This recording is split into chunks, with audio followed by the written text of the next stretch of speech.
Halo semuanya, perkenalkan nama saya Jilan Govi Dalal dengan NPM 25170510048. Pada kesempatan kali ini, saya akan mencoba untuk menjelaskan mengenai arsitektur dan organisasi dari sebuah CPU 8 bit serta membuat program sederhana dalam bahasa assembly untuk mengetahui bagaimana CPU bekerja.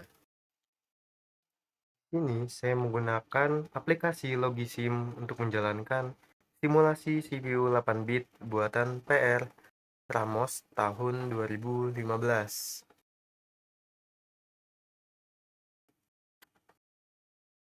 Di dalam CPU terdapat tiga komponen utama yang bekerja bersama-sama. Yang pertama adalah control unit atau CU atau unit pengendali. Fungsinya mengatur jalannya seluruh operasi di dalam CPU.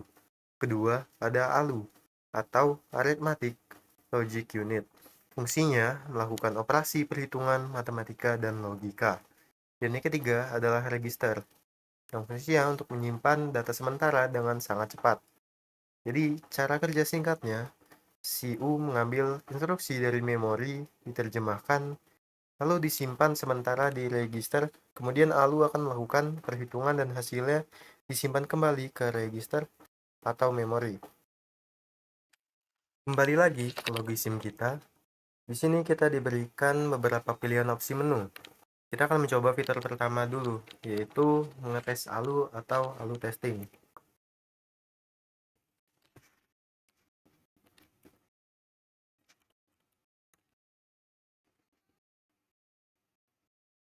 Kembali lagi ke logisim kita, di sini kita diberikan beberapa pilihan opsi menu.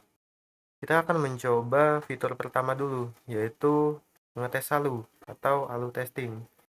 Kita akan mencoba memasukkan beberapa angka yang ada di sini.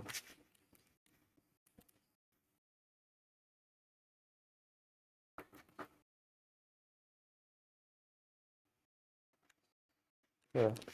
Maka nanti CPU ini akan memberikan beberapa output dari input yang kita kasih tadi. Bisa dilihat, di sini adalah hasil dari proses operasi yang dilakukan oleh ALU secara real time. Sekarang kita akan mencoba membahas mengenai set instruksi. Jika kamu melihat kotak ROM 65 KB pada gambar logisim, di sana terdapat deretan angka heksadesimal seperti 06, F0, 02, dan lain-lainnya. Deretan angka itu adalah wujud nyata dari set instruksi yang sedang dibaca oleh CPU. Set instruksi adalah kamus lengkap berisi daftar semua perintah dasar yang dipahami dan bisa dieksekusi oleh perangkat keras CPU. Setiap instruksi dibagi menjadi dua bagian utama, yaitu opcode dan operand. Opcode adalah bagian yang memberitahu CPU apa yang harus dilakukan, sedangkan operand adalah data atau alamat yang akan dikenai tindakan. Secara dasar, set instruksi dibagi menjadi tiga kelompok fungsi utama. Data movement, yang tugasnya memindahkan data tanpa mengubah nilai. Data processing, yaitu perintah yang dikirimkan ALU.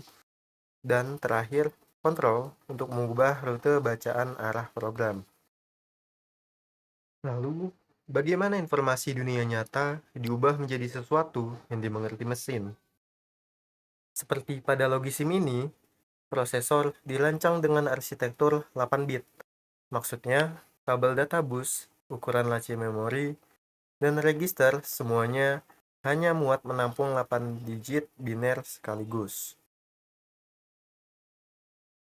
Batas kapasitasnya, karena hanya 8 digit, nilai maksimal yang bisa disimpan atau dihitung dalam satu waktu adalah 255. Kalau nilainya 256 atau lebih dari 255, ia akan meluap atau terjadi overflow.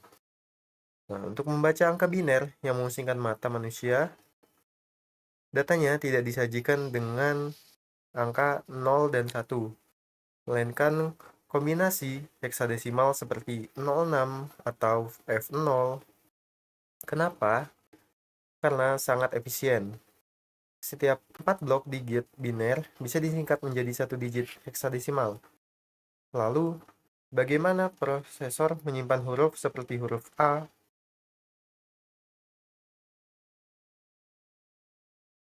Huruf A kapital direpresentasikan oleh angka desimal 65 atau heksadesimal 41. Ketika kita menekankan keyboard di Logisim, keyboard menerjemahkannya tekanan jari menjadi angka 41 heksadesimal, lalu dikirim lewat kabel untuk diolah CPU menjadi huruf di layar. Dalam konteks CPU, terdapat namanya addressing mode. Ini ibarat belajar menjadi seorang kurir pengantar paket. Terdapat 4 jenis addressing mode. Yang pertama, immediate addressing, yaitu cara paling instan di mana datanya tidak disimpan di memori, melainkan sudah melekat langsung di dalam instruksinya. Kedua, register addressing. Datanya tidak ada di dalam RAM, melainkan sudah disimpan di dalam register CPU. Yang ketiga, ada direct atau absolute addressing, di mana instruksinya membawa alamat pasti di mana data itu berada di dalam RAM. Yang terakhir, indirect addressing. Instruksinya membawa sebuah alamat, tetapi saat CPU pergi ke alamat tersebut, ia tidak menemukan datanya langsung, melainkan menemukan alamat lain yang harus ia tuju. Jika kita melihat kembali sirkuit Logisim, ada dua kotak memori yang terpisah secara fisik, yaitu ROM dan RAM. Pemisahan ini inti dari pengorganisasian memori arsitektur Harvard. Karena jalurnya dipisah, CPU bisa mengambil instruksi program dari ROM sekaligus mengambil data dari RAM pada saat yang bersamaan. Ini membuat kerja CPU jauh lebih cepat. Kotak ROM di sebelah kiri hanya untuk dibaca atau read-only oleh CPU. Disinilah letak sistem operasi dasar dan kode program berjalan. CPU dilarang keras menulis atau mengubah angka di dalam kotak ini. Sementara kotak RAM di sebelahnya digunakan sebagai meja kerja sementara. Jika kita menjumlahkan dua angka, angka tersebut akan disimpan sementara di RAM. CPU bisa membaca dan menulis ke kotak RAM ini berkali-kali. Kali ini saya akan menunjukkan bagaimana sebenarnya program dijalankan menggunakan simulator Littleman komputer buatan Peter Higginson untuk memvisualisasikan arsitektur dasar sebuah komputer. Di sini saya sudah menuliskan program deret Fibonacci pada kolom assembly sebelah kiri. Setelah kita klik tombol assemble, kode ini akan langsung diterjemahkan jadi kode mesin 3 digit dan masuk ke dalam 100 laci memori RAM dari nomor 00 sampai 09. Mari kita jalankan simulasinya dalam kecepatan normal.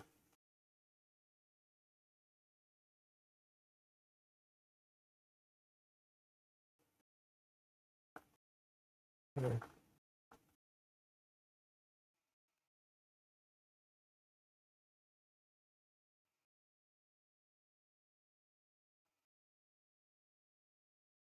ini bisa kita lihat kalau program counter atau PC hanya menampung 2 digit angka. Fungsinya mengingat laci alamat memori untuk dieksekusi lanjutnya.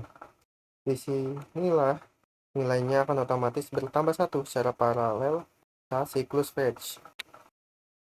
Nah, akumulator ini registrasi paling sibuk yang menampung 3 digit angka beserta tandanya dari minus 999 sampai 999. Berfungsi menyimpan hasil perhitungan aritmatika, perintah load, atau saat menerima data dari kontak input dan meneruskannya ke kotak output. Instruction register tempat menyimpan satu digit teratas dari instruksi memori yang bertindak sebagai kode operasi atau opcode. Lalu ada address register, di sini menyimpan 2 digit terbawah instruksi sebagai alamat tujuan data. Biar perhatikan secara lambat, simulator Peter Higginson ini memperlihatkan siklus fetch atau mengambil instruksi dan siklus execute atau menerjemahkan dan menjalankan instruksi. yang bergerak mengikuti garis kuning interaktif secara sangat detail. Secara keseluruhan, Little Man komputer buatan Peter Higginson ini adalah sebuah model konseptual yang luar biasa dalam memvisualisasikan komputer berarsitektur von Neumann. Simulator ini berhasil menyederhanakan siklus fetch, decode, dan execute agar mudah dipahami oleh kita. Alih-alih dipusingkan dengan sistem kabel biner yang rumit, kita diajarkan logika inti arsitektur komputer cukup dengan angka desimal biasa dan instruksi assembly standar seperti INP, add, STA, dan out. Singkatnya, LMC adalah jembatan logika terbaik sebelum akhirnya kita merancang sirkuit perangkat keras yang sebenarnya dilogisin. Sekian video penjelasan dari saya. Jika ada salah kata saya mohon maaf. Saya Heri. Assalamualaikum warahmatullahi wabarakatuh.